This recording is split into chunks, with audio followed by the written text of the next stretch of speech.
नमस्कार दोस्तों, स्वागत करता हूँ आप सभी का आप ही के अपने यूट्यूब चैनल फाइनेंशियल क्रूसेडर में। आज हम बात करेंगे टॉप 4 प्राइवेट बैंकिंग स्टॉक की दोस्तों। जी हाँ, ये चारों के चारों स्टॉक जो हमने सिलेक्ट किए हैं ये अपने आप में ही दिग्गज स्टॉक माने जाते हैं। तो कौन सा स्टॉक आपको पिक करना है, किस स्टॉक में आपको निवेश करना है, इस वीडियो के बाद इतना बड़ा कन्फ्यूजन, इतना बड़ा डाउट आपका क्लियर होने वाला है दोस्तों। तो जो भी लोग चैनल पर नए हैं, मैं आगे बढ़ने से पहले उनसे रिक्वेस्ट करना चाहता हूँ, चैनल को सब्सक्राइब करना बिल्कुल ना भूलें, क्योंकि आने वाले दिनों में जो भी लेटेस्ट अपडेट आते हैं, स्टॉक के सजेशन आते हैं, मेरे जेन्युइन ओपिनियन आते हैं, वो अब तक आसानी से पहुंच सके।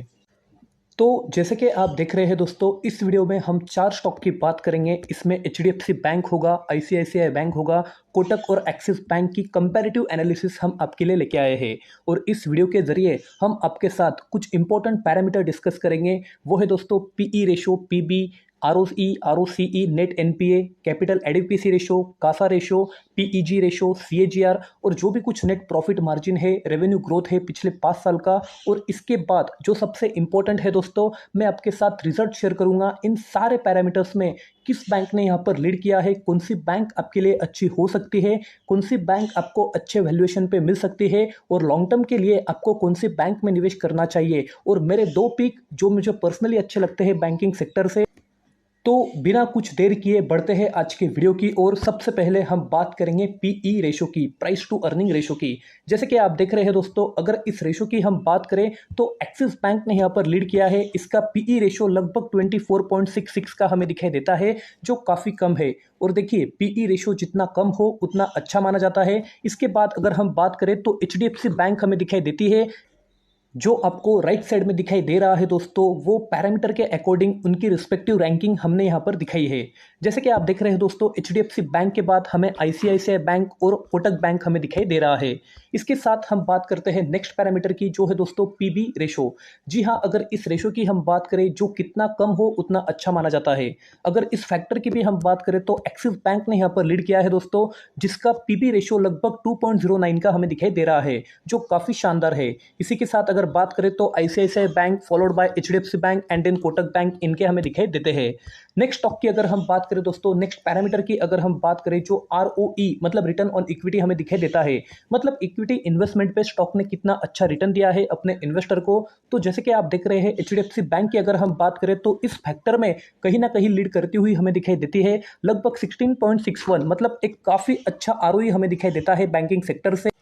और इसी के चलते इस स्टॉक को हमें रैंकिंग 1 दी है। जैसे कि आप देख रहे हैं, आईसीआईसीआई बैंक हमें 2 नंबर पे दिखाई दे रहा है, जिसका आरओई यहाँ पर लगभग 12.56 का हमें दिखाई देता है। कोटक का भी कहीं ना कहीं आईसीआईसीआई बैंक के करीब हमें दिखाई देता है, इसलिए इसकी रैंकिंग हमने 3 यहाँ पर दी है। और इसके बाद 4 हमें नंबर पे एक्सिस बैंक दिखाई देता है, जिसका आरओई काफ़ी कम है दोस्तों, लगभग 7% के करीब। बात करते हैं नेक्स्ट इंपॉर्टेंट पैरामीटर, जो है दोस्तों ROCE, return on capital employed. ये भी रेशियो जितना ज़्यादा हो उतना अच्छा माना जाता है दोस्तों। जैसे कि आप देख रहे हैं, एचडीएफसी बैंक ने इस पैरामीटर में भी यहाँ पर लीड किया है, जिसका आरओसी 14.51 का हमें दिखाई देता है। और इसी के चलते इस स्टॉक को, इस बैंक को हमने रैंकिंग 1 दी है।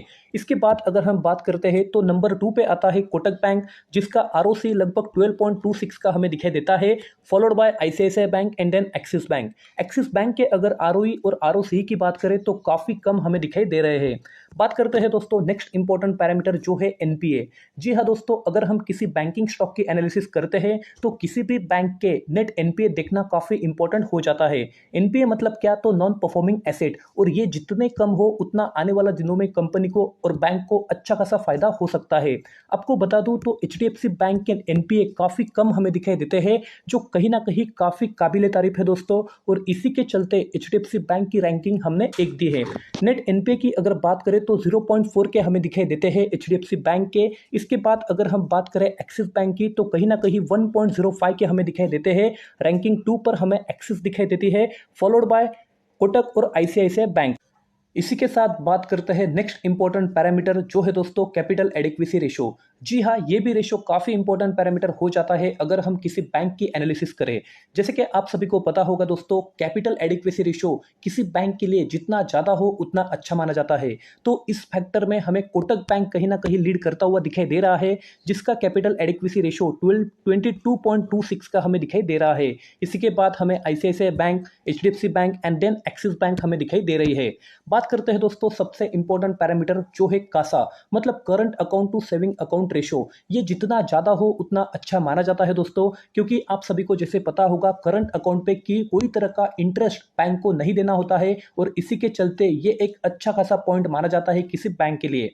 तो जैसे कि आप देख रहे हैं इस फैक्टर में कोटक बैंक ने यहाँ पर लीड किया है, और इनका कासा रेशो 60.45 का हमें दिखाई दे रहा है। इसी के बाद आईसीआईसीआई बैंक 46.29, और इसके बाद एचडीएफसी और एक्सिस बैंक हमें दिखाई दे रही है। बात करते हैं नेक्स्ट इंपॉर्टेंट पैरामीटर जो है दोस्तों PEG ratio, price to earning growth ratio. जी हाँ दोस्तों, ये रेशो काफी इंपॉर्टेंट माना जाता है अगर किसी स्टॉक को हमें देखना है ये ओवर वैल्यूड है या अंडर वैल्यूड। जैसे कि आप देख रहे हैं दोस्तों, अगर हम बात करें एक्सिस बैंक की तो ये रेशो 0.09 का हमें दिखाई दे रहा है, जो काफी कम है, और इसी के चलते मैं कह सकता हूं ये स्टॉक काफी अंडर वैल्यूड हमें दिखाई दे रहा है। बात करते हैं आईसीआईसीआई बैंक की तो इनका पीजी रेशो हमें 0.31 का दिखाई देता है, और इसी के चलते रैंक 2 पे हमें आईसीआईसीआई बैंक दिखाई देती है, followed by HDFC bank and then Kotak bank. बात करते हैं दोस्तों सीएजीआर 5 ईयर्स। जी हाँ दोस्तों, अगर इस रेशो की बात करें तो पिछले 5 साल में कंपनी ने कितना शानदार रिटर्न अपने इन्वेस्टर को दिया है, इनका जो सीएजीआर है वो कितना अच्छा यहाँ पर कंपनी ग्रो की है। पिछले 5 साल के डेटा की अगर हम बात करें तो आईसीआईसीआई बैंक ने अपने इन्वेस्टर को काफ़ी शानदार रिटर्न कमा के दिए हैं। अगर हम बात करें इनकी तो 27.58% सीएजीआर से ये कंपनी ग्रो हुई है।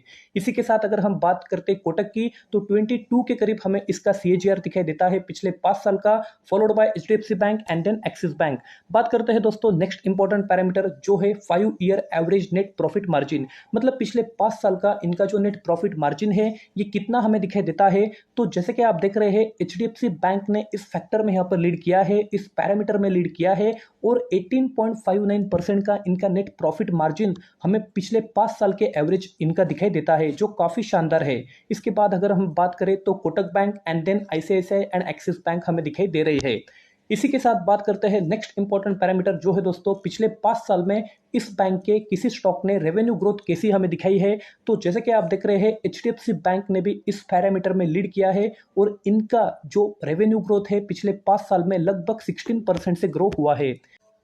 इसी के साथ अगर बात करें कोटक बैंक की तो 15.18% से इनका रेवेन्यू ग्रोथ यहाँ पर हमें दिख रहा है। इसके बाद हमें आईसीआईसीआई बैंक और एक्सिस बैंक दिखाई दे रही है। अब बात करते हैं दोस्तों सबसे इंपॉर्टेंट पैरामीटर जो है रिजल्ट, किसने यहाँ पर बाजी मारी है। जैसे कि आप देख रहे हैं दोस्तों सभी पैरामीटर को हमने इकट्ठे कर लिए हैं, और जो हमने एनालिसिस की है वो हमने कहीं ना कहीं यहाँ पर डाउन साइड में दिखा रखी है। चाहे तो आप वीडियो पॉज करके भी अपनी खुद की एनालिसिस कर सकते हैं। रैंकिंग वाइज अगर हम बात करें तो हमारे अकॉर्डिंग एचडीएफसी बैंक ने यहाँ पर लीड किया है, क्योंकि सबसे ज्यादा और अच्छे पैरामीटर इनके हमें दिखाई देती है। कई फैक्टर ऐसे हैं जहां एचडीएफसी बैंक ने यहाँ पर लीड किया है। इसके बाद अगर हम बात करें तो ICICI bank, then Kotak and then Axis bank हमें दिखाई देती है अकॉर्डिंग टू पैरामीटर जो हमने आपके साथ डिस्कस किए हैं। तो यही मैं आपको बताना चाहता हूँ, एचडीएफसी बैंक जो एक प्राइवेट लेंडर मानी जाती है वो काफ़ी शानदार पैरामीटर के साथ हमें दिखाई दे रही है, और मेरे अकॉर्डिंग मुझे भी ऐसा लगता है दोस्तों एचडीएफसी बैंक और आईसीआईसीआई बैंक आपके लिए काफ़ी अच्छी बेट हो सकती है आने वाले दिनों में लॉन्ग टर्म के लिए। आपको क्या लगता है, आपके अकॉर्डिंग कौन से बैंक में आप निवेश करना चाहते हैं, तो मुझे कमेंट करना बिल्कुल ना भूले। वीडियो अच्छा लगा तो इसे लाइक और शेयर करना बिल्कुल ना भूले। आपको बता दूं, अगर इन चारों स्टॉक्स में से आपको किसी भी स्टॉक पे पूरी डिटेल की स्टडी चाहिए तो मुझे कमेंट करना बिल्कुल ना भूले।